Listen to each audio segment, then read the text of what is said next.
সেদিন জান্নাতীদের চেহারাগুলো পূর্ণিমার চাঁদের মতো উজ্জ্বল থাকবে। জান্নাতীরা প্রভুর দিকে তাকিয়ে থাকবে। বিশ্বনবী বললেন, ইন্নাকুম সাতারাউনা রাব্বাকুম আয়ানান কামা তারাউনা হাযাল কামার।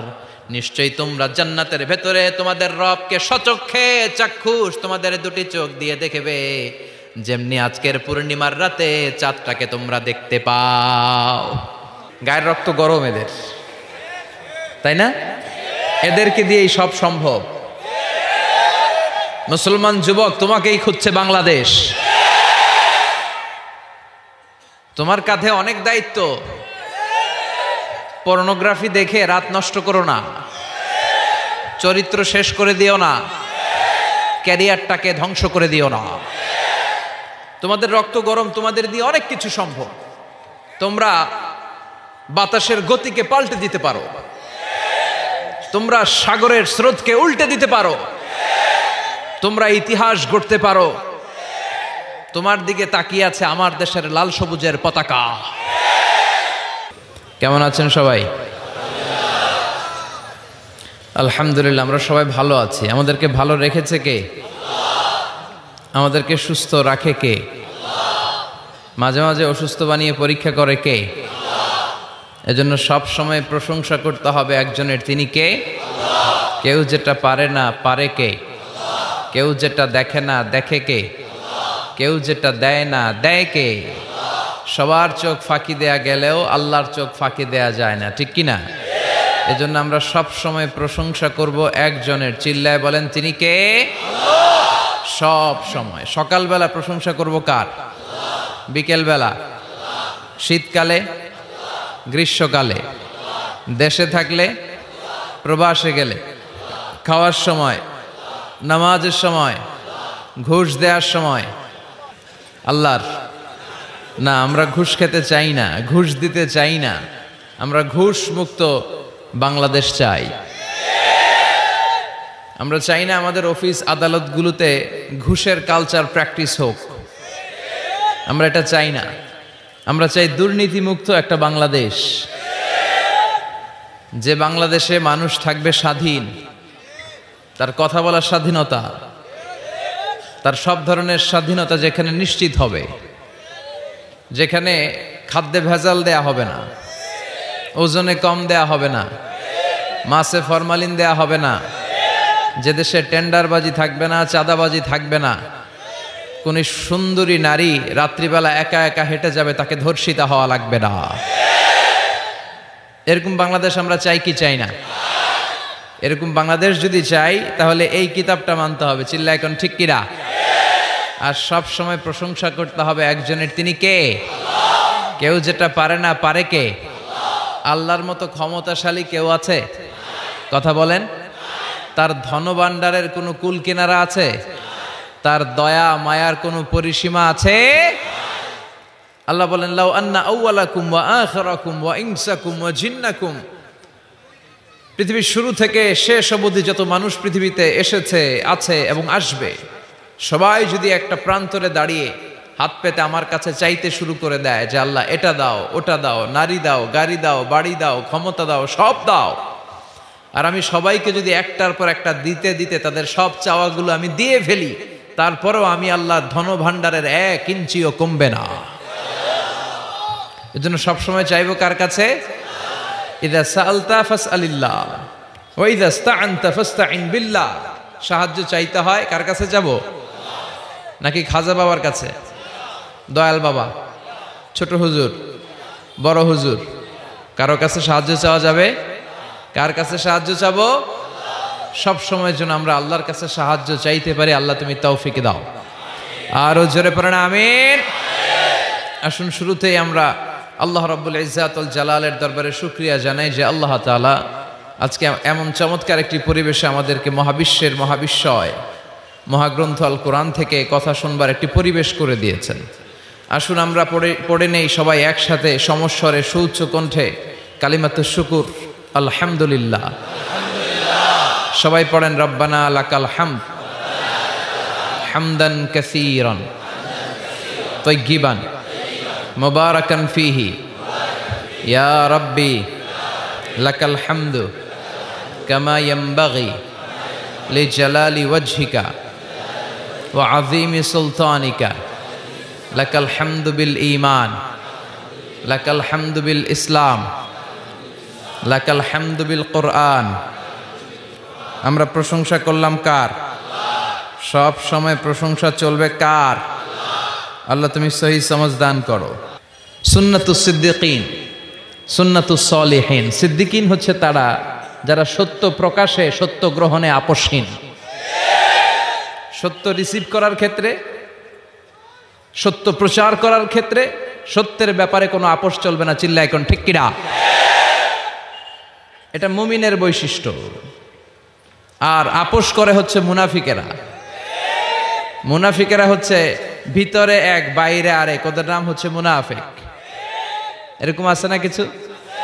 ভিতরে এক বাইরে আরেক, এদের নাম ইউযহিরু খিলাফা মা ইউবতিন। ভিতরে আছে একটা, বাইরে কয় আরেকটা। মধু হই হই, সিলেটের মানুষও জানে এগুলা। মধু হই হই বিষ হাবাইলা, মানে বলে মধু আসলে খাওয়ায় বিষ। আছে না নাই? এরা নেহি এদার নেহি ওদার, দারমিয়ান বে সাদার বাদার। এরা ডানেও যেতে চায় না, বায়েও যেতে চায় না। দুই নৌকায় পাড়া দিলে যে অবস্থা, ওদের ওই অবস্থা। ওরা যেদিকে বৃষ্টি দেখে ওইদিকে ছাতা ধরে, যখন যে ক্ষমতায় তারে তেল মারে। এরা উপরে ফিটফাট, ভিতরে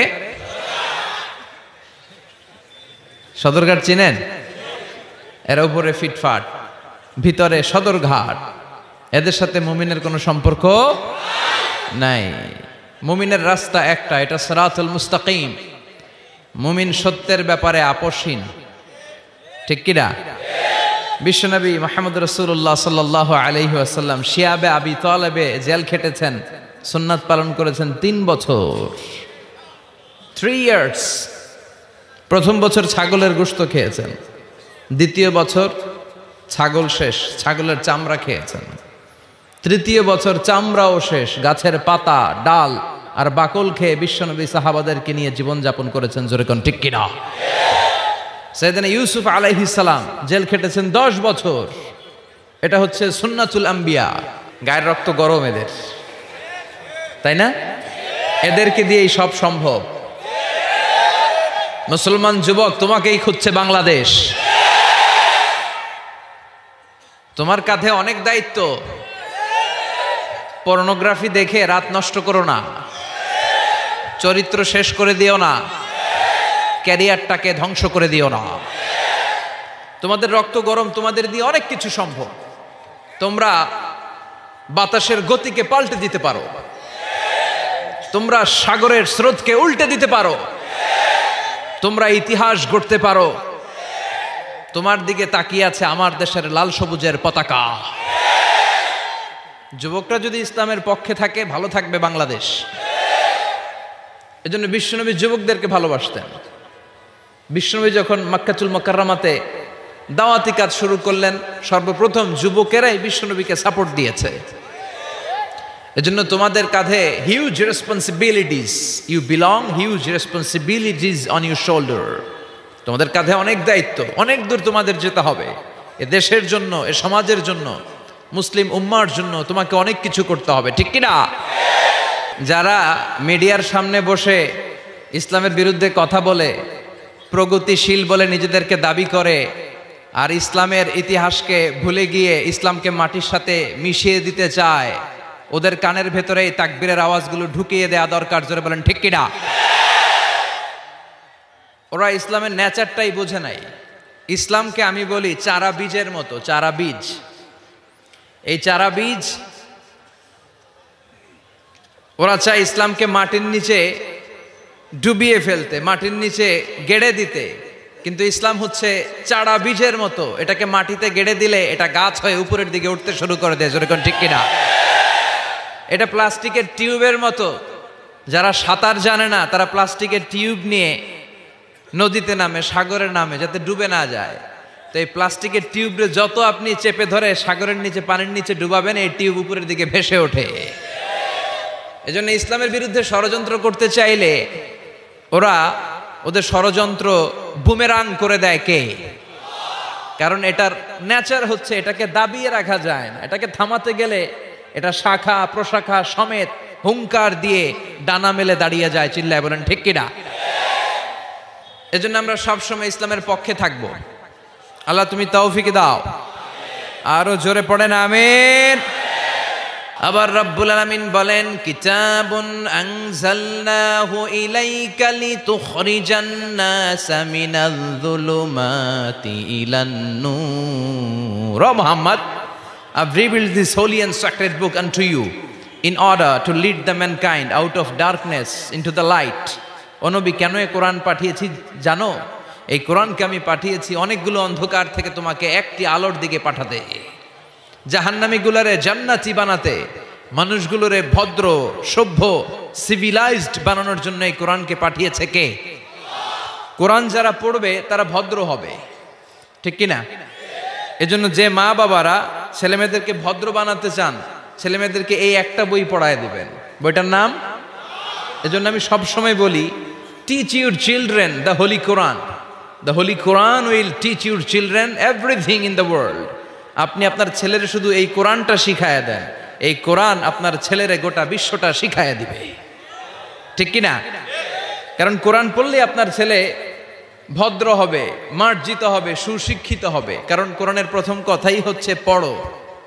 কোরআনের প্রথম কথা কি? মুসলমানদের না পড়ে উপায় আছে? কথা বলেন। আপনার যখন মন ভালো থাকবে আপনি পড়বেন, আপনার মন খারাপ তখনও পড়বেন। সুস্থ আছেন পড়েন, অসুস্থ পড়েন, দেশে আছেন পড়েন, দেশের বাইরে পড়েন, মারা যাচ্ছেন তখনও পড়বেন, পড়তে পড়তে মরবেন, ঠিক কিনা? অনেকে বলবে, হুজুর মরতাছি আবার কি পড়বো? তখন পড়বেন লা ইলাহা মুহাম্মাদুর। কোরআনের প্রথম কথা হচ্ছে ইকরা। কোরআনের প্রথম কথা কি? Read in the name of your Lord who has created.